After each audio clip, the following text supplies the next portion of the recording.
Hello विद्यार्थियों, इस channel में आप सभी का फिर से बहुत बहुत स्वागत है। इस वीडियो में आपको एक इम्पोर्टेंट जीवन परिचय को लेकर आया हूं और यह जीवन परिचय डॉक्टर भगवत शरण उपाध्याय जी का है, जो एक बहुत इम्पोर्टेंट जीवन परिचय है हमारे आने वाले बोर्ड एग्जाम के लिए। ठीक है न? और यह जो जीवन परिचय डॉक्टर भगवत शरण उपाध्याय जी का, सबसे पहले हम इसका जीवन परिचय पढ़ेंगे, उसके बाद हम इसकी कृतियाँ व रचनाएँ पढ़ेंगे, उसके बाद तीसरे नंबर पर इसका साहित्य स्थान पढ़ेंगे, उसके बाद लास्ट में हम इसकी भाषा शैली पढ़ेंगे।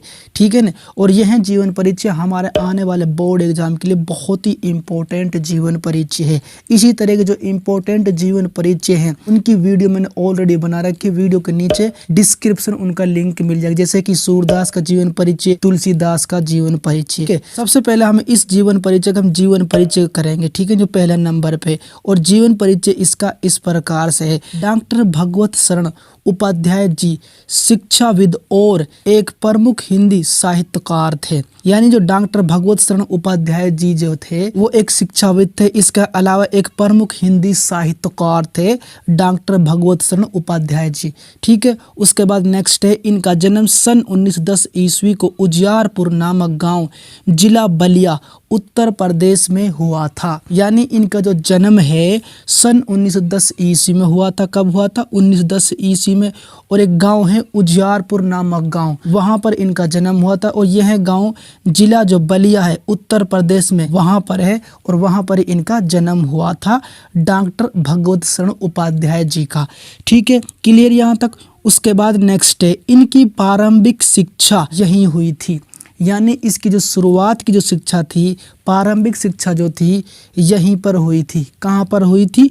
यानी इनके जो गांव है उजियारपुर में इसकी प्रारंभिक शिक्षा हुई थी। उसके बाद इन्होंने काशी हिंदू विश्वविद्यालय से भारतीय इतिहास में MA किया था। यानी इन्होंने जो काशी हिंदू विश्वविद्यालय से, यानी यह जो विश्वविद्यालय जो था, यहाँ से इन्होंने भारतीय इतिहास में यानी हिस्ट्री में MA किया। किस में किया था? यानी कि भारतीय इतिहास यानी कि हिस्ट्री में इन्होंने MA किया था डॉक्टर भगवत शरण उपाध्याय जी ने। ठीक है ना, यहाँ तक क्लियर है। अगर वीडियो अच्छी लगी तो प्लीज वीडियो को लाइक कर दो। उसके बाद नेक्स्ट है, डॉक्टर भगवत शरण उपाध्याय जी ने पुरातत्व विभाग, प्रयाग संग्रहालय, लखनऊ संग्रहालय के अध्यक्ष पद तथा पिलानी में बिड़ला महाविद्यालय में प्राध्यापक पद पर भी कार्य किया था।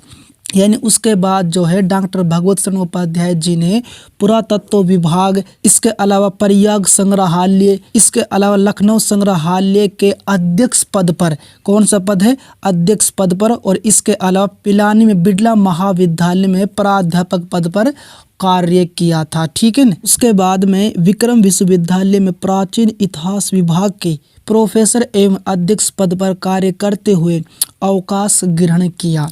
यानी उसके बाद इन्होंने क्या किया? जो विक्रम विश्वविद्यालय है वहाँ पर इन्होंने प्राचीन इतिहास विभाग के प्रोफेसर एवं अध्यक्ष पद पर कार्य किया था। यानी वहाँ पर इन्होंने यह कार्य किया, और कार्य करते हुए इन्होंने अवकाश ग्रहण किया था। ठीक है न। किसने किया था? डॉक्टर भगवत शरण उपाध्याय जी ने।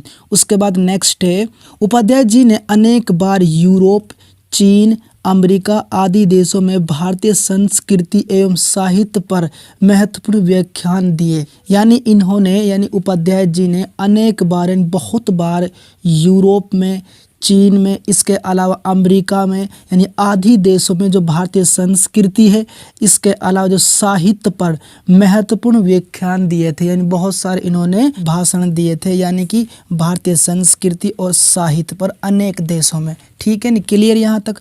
उसके बाद नेक्स्ट है, 10 अगस्त सन 1982 ईस्वी को इनका निधन हो गया था। कब हुआ था? 10 अगस्त सन 1982 ईस्वी को इनका निधन हो गया था। यानी डॉक्टर भगवत शरण उपाध्याय जी का निधन हो गया था। अब यहाँ पर जो पहला नंबर पे है जीवन परिचय वो कंप्लीट हो जाता है। उसके बाद इसकी जो कृतियाँ दूसरे नंबर यानी वो रचनाएं हैं उनको हम करेंगे। और रचनाएं जो होती है, रचनाएं भी बोर्ड एग्जाम पेपर में जरूर पूछी जाती है, 1 नंबर की या फिर 2 नंबर की पूछी जाती हैं। और इनकी जो रचनाएं हैं यानी इनकी जो कृतियाँ वो इस प्रकार से हैं, जैसे कि मैंने लिख रखी है यहाँ पर। डॉक्टर भगवत शरण उपाध्याय जी ने विविध विषयों तथा विभिन्न विधाओं पर बहुत बहुत सारी रचनाओं का सृजन किया है। उनमें से कुछ प्रमुख रचनाएं इस प्रकार से हैं। यानी जो डॉक्टर भगवत शरण उपाध्याय जी ने विविध विषयों बहुत सारे विषयों पर, इसके अलावा विभिन्न विधाओं पर, यानी बहुत सारी अलग अलग विधाओं पर इन्होंने रचनाओं का सृजन किया है। उनमें से कुछ प्रमुख रचनाएं यानी इम्पोर्टेंट रचनाएं इस प्रकार से हैं, जो मैंने लिख रखी हैं वो इस प्रकार से। जैसे कि पहला नंबर पे है इतिहास ग्रंथ, ठीक है, इसको हम करेंगे, इसको हम पढ़ेंगे। इतिहास के पन्नों पर खून के छींटे, उसके बाद इतिहास साक्षी है, प्राचीन भारत का इतिहास आदि, ये इसके इतिहास ग्रंथ। दोबारा पढ़ेंगे, इतिहास के पन्नों पर खून के छींटे, उसके बाद इतिहास साक्षी है, प्राचीन भारत का इतिहास आदि, ये इसके इतिहास ग्रंथ हैं पहला नंबर पे, ठीक है। उसके बाद दूसरे नंबर पे जो है वो है आलोचनात्मक ग्रंथ, ठीक है, ये इनकी रचनाएं हैं जो इस प्रकार से विश्व साहित्य की रूपरेखा, उसके बाद साहित्य और कला, उसके बाद कालिदास आदि।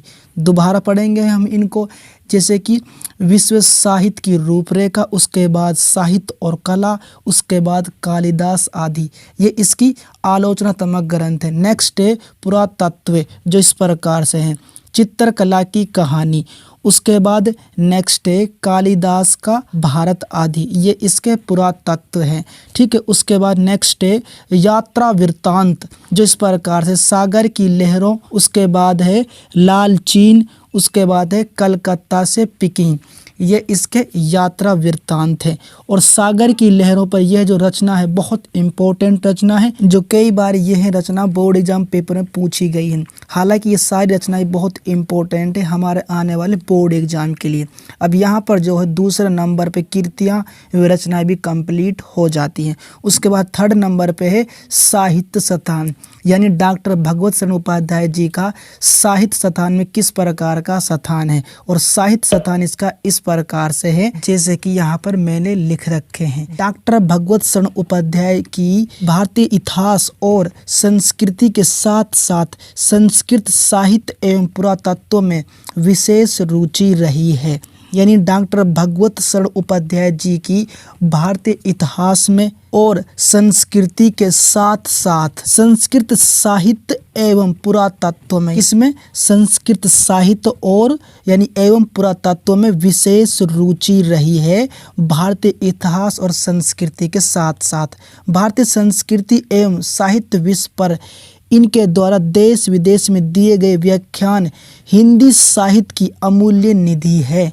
यानी भारतीय संस्कृति पर, इसके अलावा साहित्य पर यानी साहित्य विषय पर इनके द्वारा देश विदेश में दिए गए व्याख्यान, दिए गए जो भाषण हैं, हिंदी साहित्य की अमूल्य निधि है। क्या है? अमूल्य निधि है हिंदी साहित्य की, ठीक है ना। अब यहाँ पर जो है साहित्य स्थान भी यानी जो तीसरे नंबर पे वे भी कंप्लीट हो जाता। उसके बाद नेक्स्ट है भाषा शैली, चौथे नंबर पे। और भाषा शैली जो है इसकी इस प्रकार से जो मैंने लिख रखी है, जैसे कि डॉक्टर भगवत शरण उपाध्याय को कई भाषाओं का ज्ञान था, फिर भी इन्होंने शुद्ध, परिष्कृत और परिमार्जित हिंदी भाषा का प्रयोग किया। यानी जो डॉक्टर भगवत शरण उपाध्याय जी है, इनको कई भाषाओं को यानी बहुत सारी भाषाओं का इनको ज्ञान था, फिर भी इन्होंने शुद्ध, परिष्कृत और परिमार्जित जो हिंदी भाषा है उस भाषा का इन्होंने प्रयोग किया था डॉक्टर भगवत शरण उपाध्याय ने। इन्होंने साहित्य में प्राय वर्णात्मक, भावात्मक, समीक्षात्मक तथा अलंकारिक शैलियों का प्रयोग किया है। यानी इन्होंने साहित्य में प्राय वर्णात्मक शैली, कौन सी शैली? वर्णात्मक शैली, भावात्मक शैली, इसके अलावा समीक्षात्मक शैली और अलंकारिक शैलियों का इन्होंने प्रयोग किया है अपनी रचनाओं में, ठीक है ना। अब यहाँ पर जो है भाषा शैली भी कंप्लीट हो जाती है, यानी कि चौथे नंबर जो भाषा शैली वो भी कंप्लीट हो जाती है। अब यहाँ पर मैंने डॉक्टर भगवत शरण उपाध्याय संक्षिप्त जीवन परिचय पूरी तरीके से कंप्लीट करा दिया है, जो हमारे आने वाले बोर्ड एग्जाम के लिए बहुत इम्पोर्टेंट है। इसी तरह के जीवन परिचय भी मैंने ऑलरेडी बता रखे हैं, जो हमारे आने वाले बोर्ड एग्जाम के लिए बहुत इम्पोर्टेंट है। वीडियो के नीचे यानी डिस्क्रिप्शन में उनका लिंक मिल जाएगा, ठीक है ना। फ्रेंड किसी बात कोई दिक्कत हो, कोई परेशानी तो आप कमेंट्स कर सकते हैं। अगर यहाँ तक आपको थोड़ी सी वीडियो अच्छी लगी तो प्लीज़ आपसे रिक्वेस्ट करो वीडियो को लाइक कर दो, चैनल को सब्सक्राइब कर दो, साथ में जो बेल आइकन की जो घंटी है ऑल नोटिफिकेशन वाली, उस घंटी को भी दबा दो। अब हम मिलते हैं एक इम्पोर्टेंट वीडियो के साथ, तब तक के लिए गुड बाय। आपका दिन शुभ हो। जय हिंद।